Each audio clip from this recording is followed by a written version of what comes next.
Hello, my name is Maggie and welcome to my channel. Today we're going to talk a little bit more about my labor and delivery story. In my previous video, it was just kind of the excitement of being there and a little recordings here and there before like the real stuff happened. After that, nobody was recording, so I'm going to kind of do a story time about what happened. Just to give some backstory, I had a relatively easy pregnancy. Didn't have morning sickness.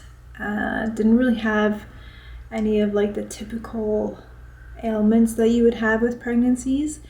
I ate pretty well. I was walking a lot, exercising. Kind of, like mainly walking, but I'm a big walker. I have a dog, so I like to walk. And yeah, so pretty healthy pregnancy. But that being said, there was a few things that didn't really go as I had hoped. The first one being is when I first got pregnant, me and my partner really wanted to have a water birth. And so when I got my GP for my pregnancy, he was very old school. He has delivered hundreds of babies before, but he was very against water births. Basically, he said to me that water births are dangerous, that your baby could die because of it, and his reasoning was that if the water temperature is not perfect, then when the baby's coming out, they can get shock, whether it's too hot or too cold, and possibly die from that. I had watched so many videos of women doing water births at home, but I didn't know anyone personally that did it, so I just kind of agreed with him. I'm like, okay, we'll just have like a normal labor and delivery in a hospital. So in Canada, you kind of have a few options. You can have a regular doctor, or you can have a midwife. You're not really supposed to have both, and only after the fact I was told how you could have both. But personally, I just didn't know anyone that had a midwife, so this being my first baby, I just was kind of nervous, so I just said, you know what, we'll just go the regular way and just have a doctor. Just for some context, both my parents passed away in 2016, so I didn't have my mom there with me, and it's me and my partner. My partner has his family, and they're all amazing people, but I'm just alone here in Canada. I don't have any family here, so it was just me and him, and we decided to get a doula because I had some friends recommend having a doula. And honestly, she was like a saving grace. We only contacted her when I was like 36 weeks pregnant, and we're like, I know it's, we're at the end of the pregnancy. It's pretty late. Like, can you help us or whatever? And she did. She came over. We had a few kind of meetings for like what to expect and like what her services are, which were great. Another thing with my pregnancy, healthy pregnancy. The only thing was that I got gestational diabetes. Even though I ate really healthy, my diet was mainly keto. I had to go see a dietitian, and I had to do like my blood test. I had to do it 3 times a day just to keep track of my sugar levels. And honestly, the rest of my pregnancy, everything was fine. Like, my sugar was fine, so I think I was just on the cusp of having gestational diabetes. That's what they said. It was kind of like, you're just a little bit over to the point where we have to monitor your blood sugar levels. So I did that, and the rest couple weeks were pretty good, except he got really big. He got really big in like 2 weeks. And basically my doctor said that if they do an ultrasound and he ends up being like over 10 pounds, then we have to worry because I might not be able to push him out. We'll have to do a cesarean. And I didn't necessarily want to have a cesarean. That wasn't really my plan. But again, like, you could have a plan it most likely won't happen as you planned. So at this point, I was having an ultrasound every week just to make sure that everything was going well. And then my last ultrasound, which was about 38 weeks, they did the ultrasound and they were saying that he was about 9 pounds. So it's like I'm getting to the point where it might be too big. So at that point, me and my doctor decided that I would get induced. And he was saying that the hospitals are so busy, like you might even have to wait a week to get induced. So, I was like, okay, I'm mentally preparing for that. And then like 2 days later, I got a call and be like, you know what, we can have an appointment tomorrow. Like, let's do it. So all of a sudden I was having a baby, even though like I wasn't going into labor, I didn't have any contractions, I didn't have any like labor symptoms at all, but we were getting induced, so that was a thing. So at this point I was 38 weeks and 6 days when I went to the hospital to get my induction. And basically, I went to the hospital at Mount Sinai in Toronto and waited 4 hours just to see a doctor to get induced. And what they do to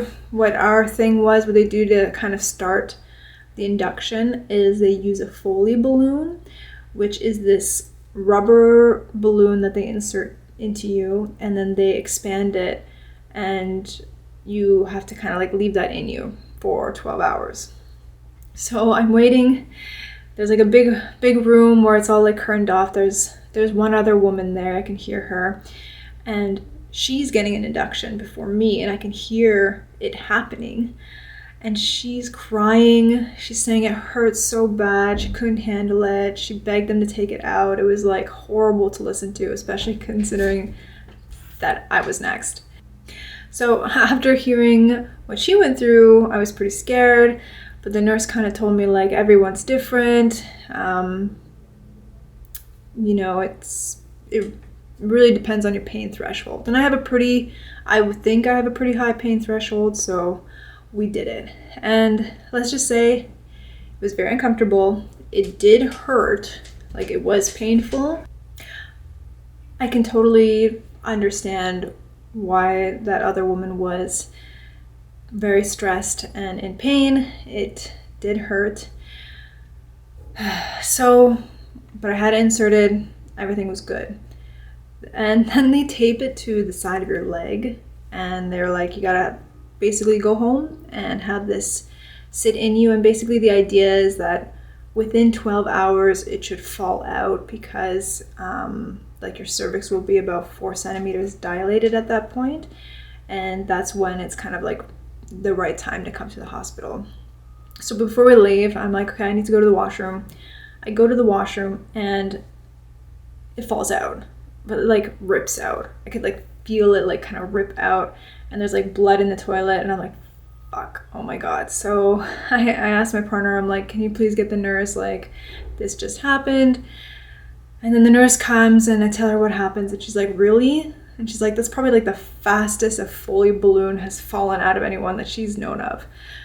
So I was a little bit concerned that maybe it wasn't inserted properly and that I'd have to have the whole thing done again, and like did not want to go through that again. But so yeah, the nurse checked my cervix and she said, you're 4 centimeters dilated now. I guess my cervix must have been very soft at that point.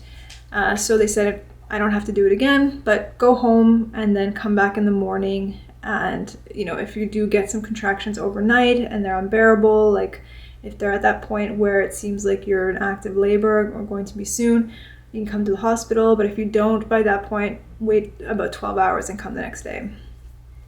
So went home and nothing, no contractions, no labor. I went to sleep, no problem. I thought maybe in the night it would happen. It didn't happen. Woke up, and then we kind of like packed our bags and, knowing that we're probably going to be staying at the hospital. So we get to the hospital and it's another like 2 hours to wait for a room.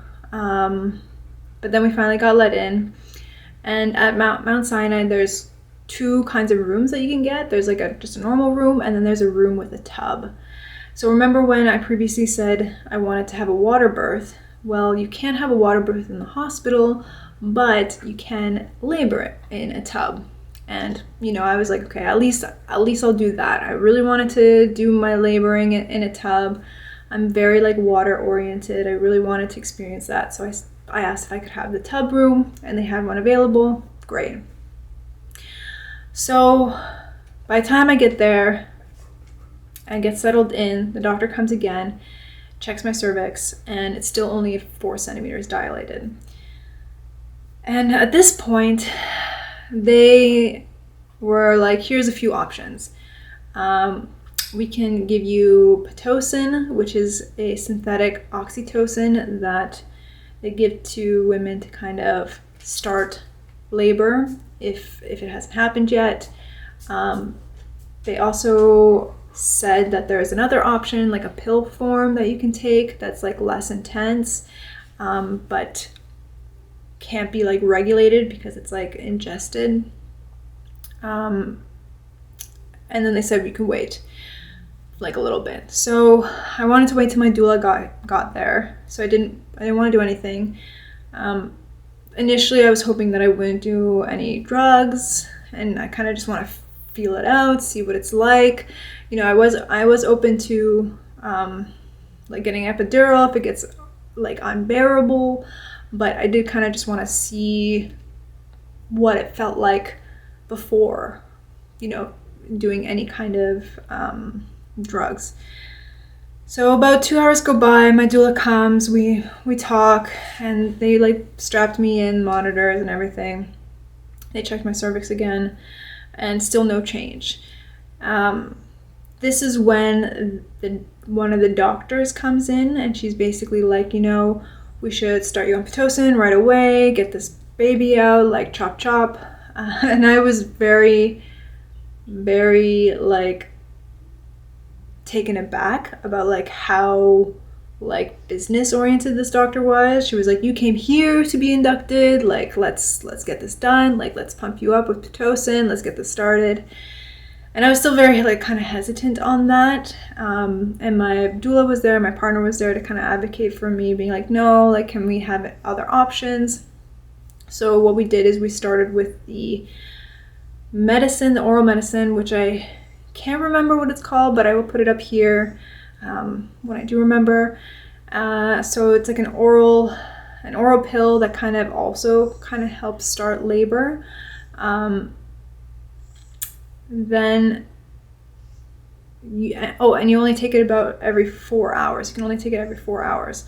So I said, yes, let's start with that, see what happens. So I took it, and I was being monitored. No real changes. Like I didn't feel anything necessarily up until maybe like hour 4. And then I kind of felt like a little bit of a cramping. It was like very light period cramps.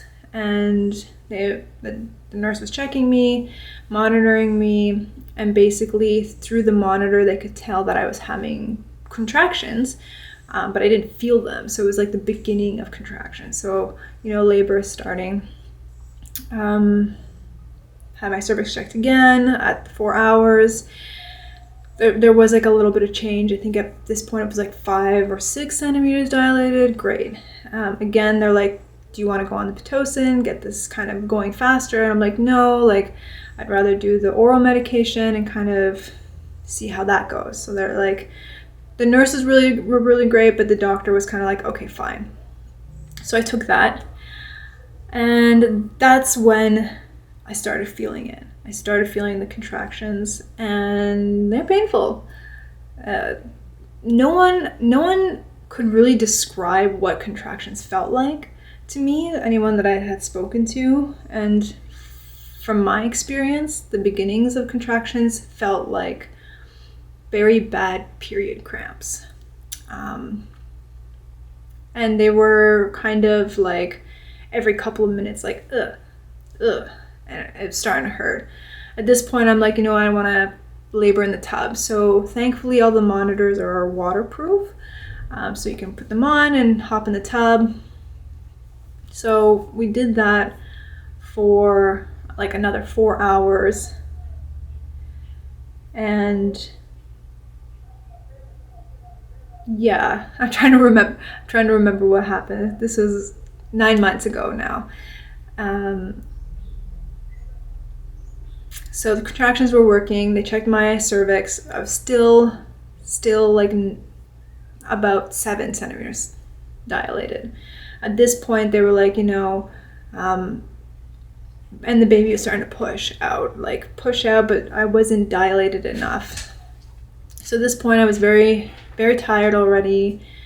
And the doctors was kind of saying like, okay, at this point, the oral medication's not very reliable because, with Pitocin, it's like it's regulated, like they know how much is going in you and like they can up it, they can put it down or whatever. So that at this point, we can't really rely on the oral medication.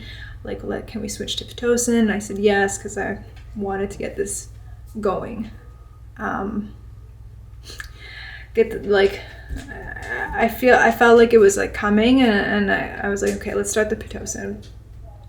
So when you start the Pitocin, that is when the contractions were like really, really intense, like almost unbearable. They were so intense. I was in the tub.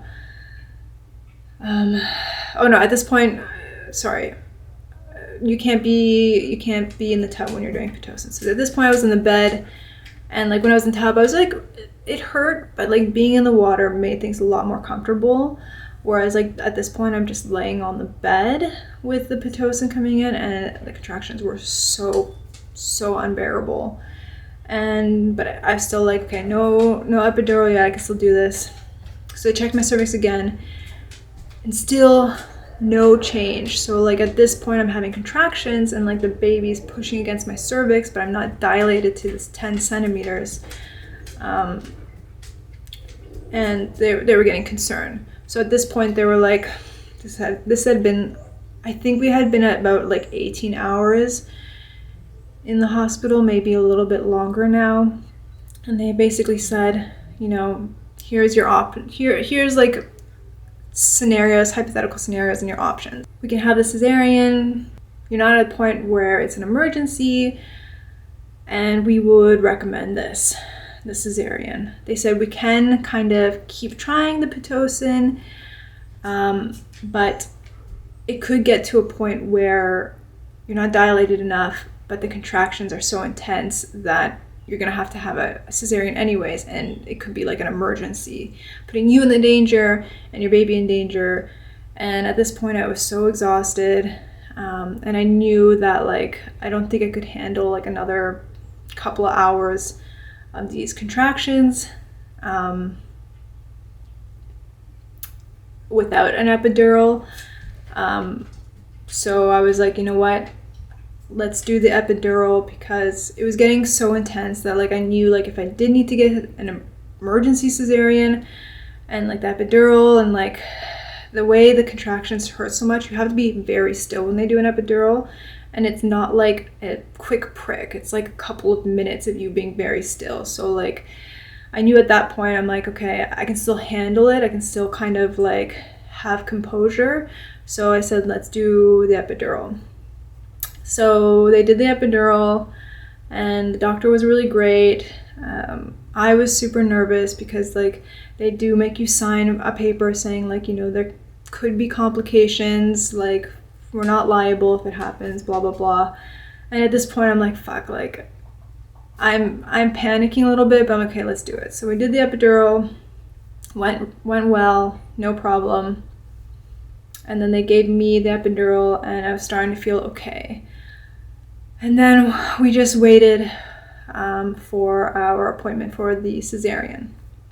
At this point, I was so emotional and so stressed and like so scared to have a cesarean, because in my mind I was just thinking about like, what if they open me up wrong, or like what if I bleed to death? Like I had such a like fatal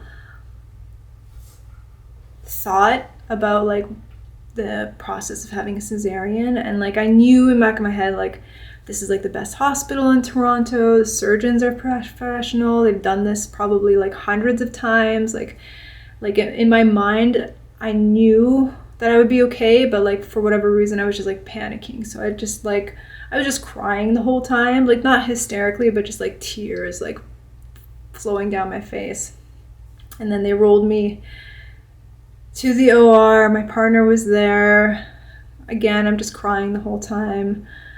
And the doctors were great. They were super nice. I was awake while it happens. You're usually awake. They put like a screen in front of you so you don't see them like cutting you open or whatever. And then my partner recorded them taking the baby out, and it was really beautiful.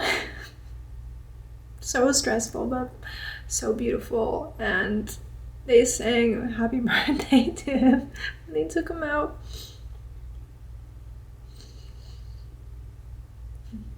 And then they sewed me up and everything was fine. Sorry, I got a little emotional there. It is very emotional when you have a baby. Okay. And then they sewed me up, and then we went to like post-op, and everything was good. The baby was super healthy. Like they did all the tests. He scored like perfect on all of them. I looked at my incision afterwards, and it was actually like pretty small. I was like, I can't believe they pulled a baby out of there. I know like skin stretches and whatever, but they sewed me up. The incision looked very clean, and then we stayed at the hospital for 2.5 days because, sorry about that, my camera died. Just to end the story, even though it wasn't what I planned and what I had hoped would happen, it was still a great experience. The doctors were amazing, nurses were amazing. Overall, a very memorable experience, and I'm just so happy that I got to do it and to have a beautiful baby and be healthy, and I just feel very blessed and thankful. So thank you so much for watching my video. If you like this kind of content and you want to see more, please like this video, subscribe to the channel, and hit that like button and all that jazz. I know I'll get that whole support me kind of thing that everyone says at the end of their videos. But thanks again for watching, and I'll see you next time.